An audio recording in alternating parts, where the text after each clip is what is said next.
LL21C presents Lady Liberty of the 21st Century. For over a century, the Statue of Liberty has brought great joy, hope, and inspiration. An object of the seemingly simple idea of liberty. Liberty enlightening the world has stood frozen. But to keep moving forward, it is time for a revamp. To jump off the pedestal and enter into the 21st century. Much more comfortable. Can no longer stand idle. Jumped off my pedestal. Use my tablet for good. The whole world at our fingertips. And this, a microphone. Go ask some people about liberty. What does liberty mean to you? Armed with the tools and a voice, she's ready to find out. Let us enter the Liberty Zone. Hello viewers, welcome to the Liberty Zone. My name is Keelan Siobhan Clark, and today I have with me a very special guest, my friend and transformational sister, Rebecca Whitman, who is a success mentor, author, and actress. You have written the amazing book, Self-Made Millionaire. Sorry, you are a self-made millionaire. And you wrote the book, How to Make a Six-Figure Income Working Part-Time. Rebecca has also been featured on shows such as Friends, 24, and CSI. She is my LA sister, and I'm so happy to have you here. Hi, Rebecca. Hi, it's great to be here. Thank you, and thank you so much for your time and joining us today. So I always start every interview talking about origin story, and I love yours. So let's talk about where you started and how you got into the success mentoring and today.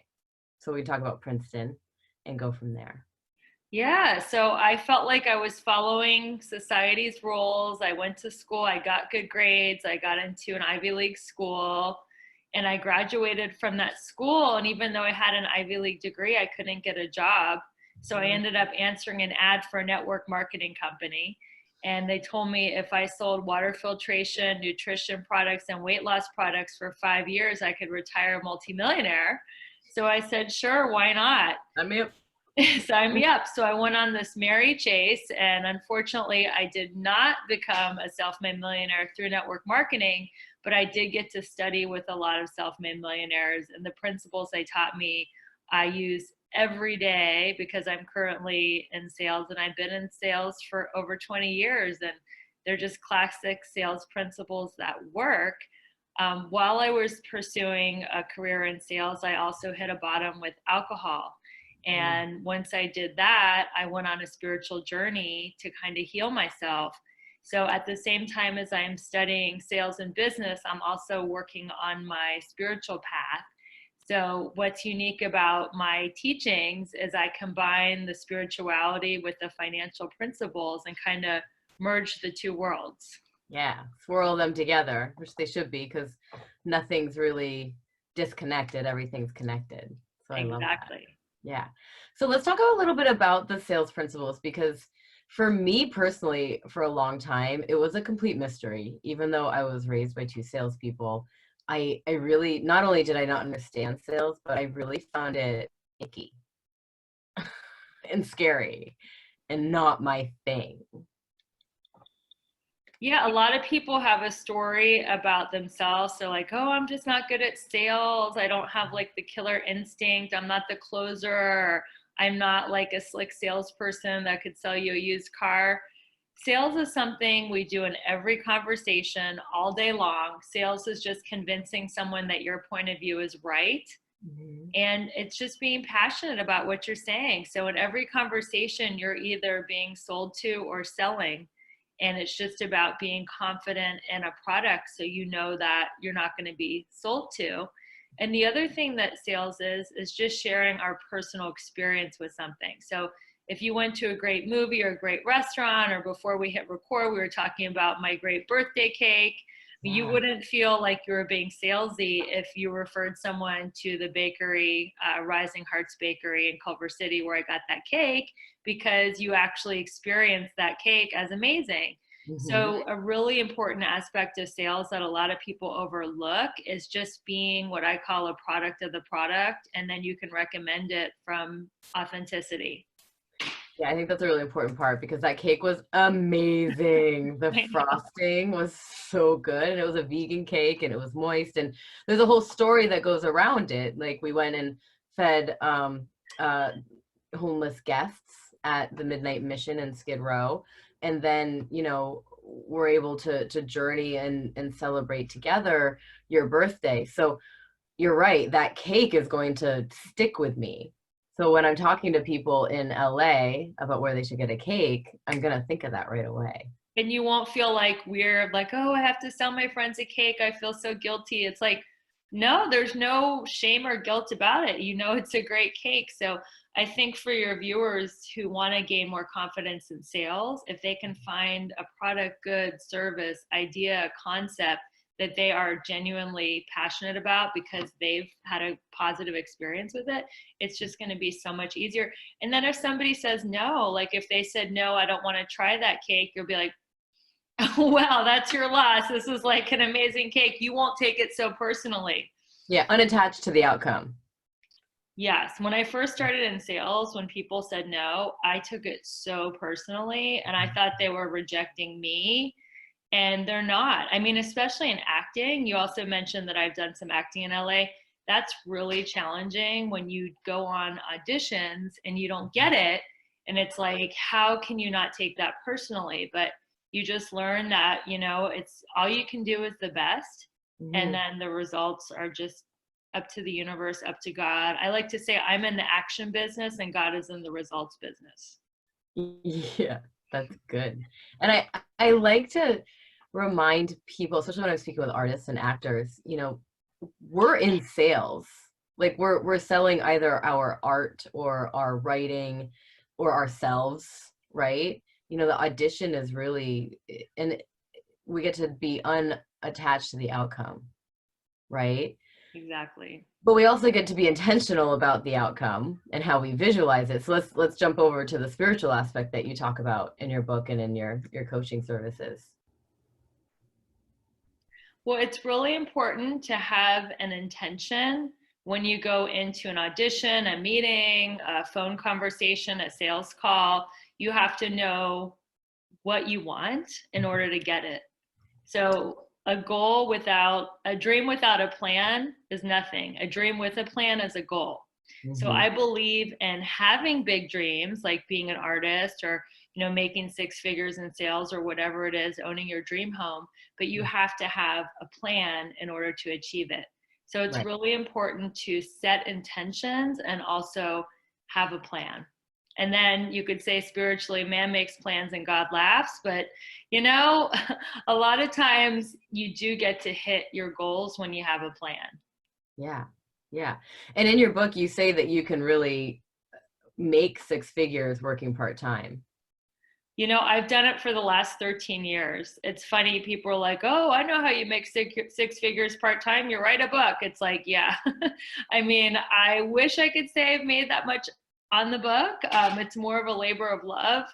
But yeah, I've been doing that in sales, and a lot of it has to do with time management. So to me, time is more valuable than money because you can make or lose money, but time is something you'll never get back. We're here for a limited amount of time and we don't know when we're leaving this planet. So time is our most valuable resource. So in the book, it's a lot about creating your week, your focus days, your play days. I don't believe people should wait till they're 65 to retire. And I know your message is all about liberty. And I don't believe, working 40 hours a week, going through rush hour traffic, clocking in, clocking out, getting a pink slip when you're 5 minutes late. To me, that sounds more like a prison sentence than liberty. So Mm. I believe in managing your time now so you can enjoy your life when you still have the energy and the vigor and not wait till you're 65. Not that 65 isn't great because of modern technology, but why not have a semi-retirement lifestyle now? That's what I Yeah. teach. Yeah, and that's awesome because I think that people are getting awakening to the idea that it's actually it's okay to do that. And not Mhm. only is it okay, but there's a lot of industry feedback coming in that the corporate world is going to change so drastically really, really soon. And one of the biggest assets that we will have on our sides is all being able to sell. That is true. And Yeah. I want to applaud you because I recently, instead of working 9 to 5 like you used to, I saw a video of you on Facebook when you were on a Ferris wheel at like 10 in the morning. So Yeah. you are definitely living your message. Yeah. Yeah. We I had a business meeting with our friend, our transformational glitter sister, Jen Johnson, and we were talking about content that day, and we had this dream to like go on the Ferris wheel, and I was like, let's have a breakfast meeting. I'm like, $5 and a dream, go on a Ferris wheel. And that's the kind of creativity that I'm always interested in, is that it's so easy for us to get kind of lost in in the doing of our lives, and then all of a sudden, like, I'll be 40 at the end of this year, and I'm like, whoa, what happened? Not to say that I haven't loved my life, but I did spend 20 years in the corporate world, and I made it as best as I could, and I just really wasn't happy in that. Mhm. Not saying that everyone is, because I know several people who love that and love the camaraderie and the stability of it. But I have awoken to the fact, and I really want the viewers to have this message as well, is that it's not an either or. We can have and how many of you guys have side hustles going on right now? Like, my mom was a Tupperware lady, Yeah. right? And so I knew a lot of Tupperware ladies who were also Amway ladies, and like the Swanson guy would come by. Like, there were always like little, and we see a huge growing of that now. Yeah, I really believe in having a side hustle. And I mean, even though network marketing wasn't successful for me because I didn't become a millionaire, I still made a lot of money in it. And 1 out of 4 self-made millionaires come from network marketing. Yeah. So if you can have a little side business and a product that you believe in and you're genuinely helping your friends, I Mhm. think that's a great way to start making extra income. And I also believe in multiple income streams because you never know, when the job might go or when you're going to need an extra income stream. If you have like some kind of an emergency in your family, it's always good to have at least 3 sources of income going at any time. So what would you recommend for someone who doesn't have three and they are struggling financially? Yeah, I would recommend to find something. I mean, you can Google online, network marketing, franchising, work from home. There's all kinds of things you can do from home in this high tech era where you can Mhm. actually make some money. You could be creative. You could sell stuff on eBay. There's all kinds of ways. If you just set your intention of, I am going to make some extra money and I am going to create another income stream, or find something that you're passionate about, like what makes you excited, what makes you happy, even what makes you angry. Like maybe you're angry about how people treat animals. Well, you might want to work at a vet once a week and give your time there. So you want to find out like what really gets an emotional reaction out of you and go Mhm. do that. That's powerful. Yeah. And I think that giving back is a really important piece of it too, because I think a lot of times we are like, we're doing so much and I'm working over, 50 hours a week, and I'm with my kids and, you know, doing all those pieces, but then when is there time to give back, right? And the giving back part feels so great.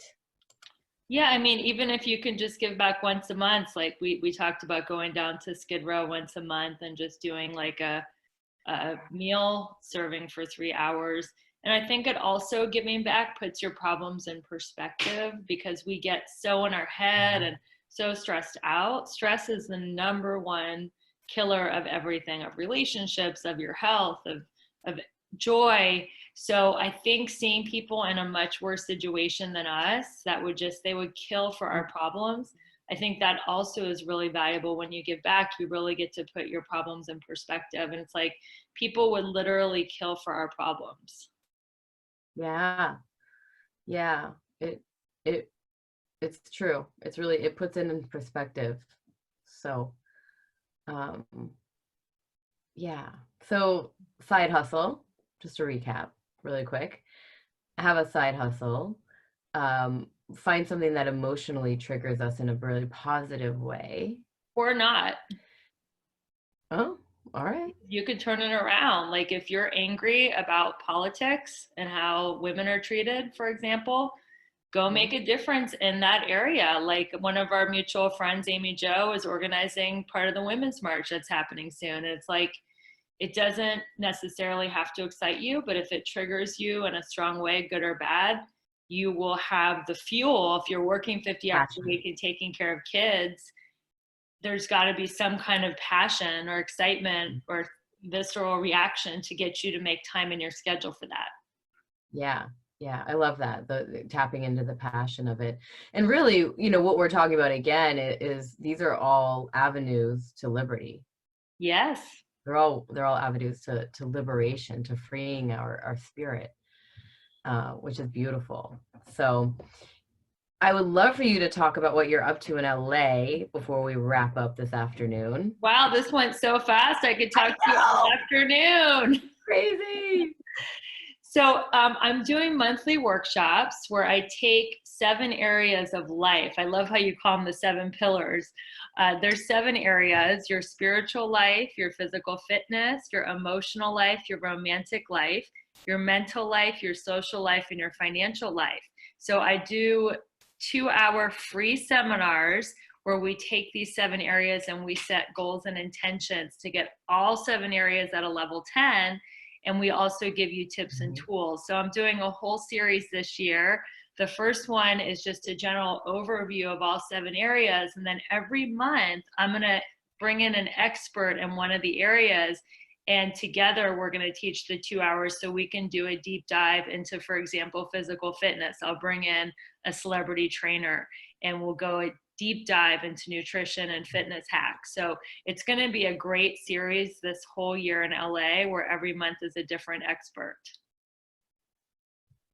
I love that. That's so generous of you too. So those are going to be on your website.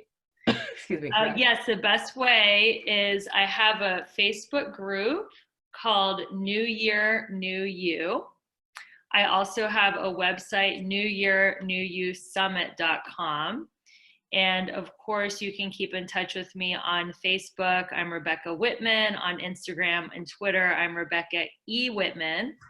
And I also have just a regular page, Rebecca Elizabeth Whitman. So there's lots of ways to keep in touch with me and hear about these really fun and exciting events and workshops. And I'm going to be doing international retreats where every day, 7 days in a row, we're going to do a deep dive into one of these areas. So it's going to be an incredible year for people. It's the first year of a new decade. So this is really the year to up-level yourself and get yourself balanced and strong in all these 7 areas of life. So I'm excited to share some tips and tools and strategies with your listeners. Thank you. And thank you so much for being here. I really, really appreciate your time. And we have so much more to talk about, so you'll be back on soon. And is there anything else that you want to leave the viewers with? Any other messages? Yeah, just find the joy in your day, which I believe is your message too. But just find something in your day to be joyous about, whatever that is, whether it's walking your dog, looking at your child as they sleep, exercising, eating your favorite food. It can be a little thing. It usually is the simple things in life that give us joy. Just find one thing every day to be very joyous about, and you'll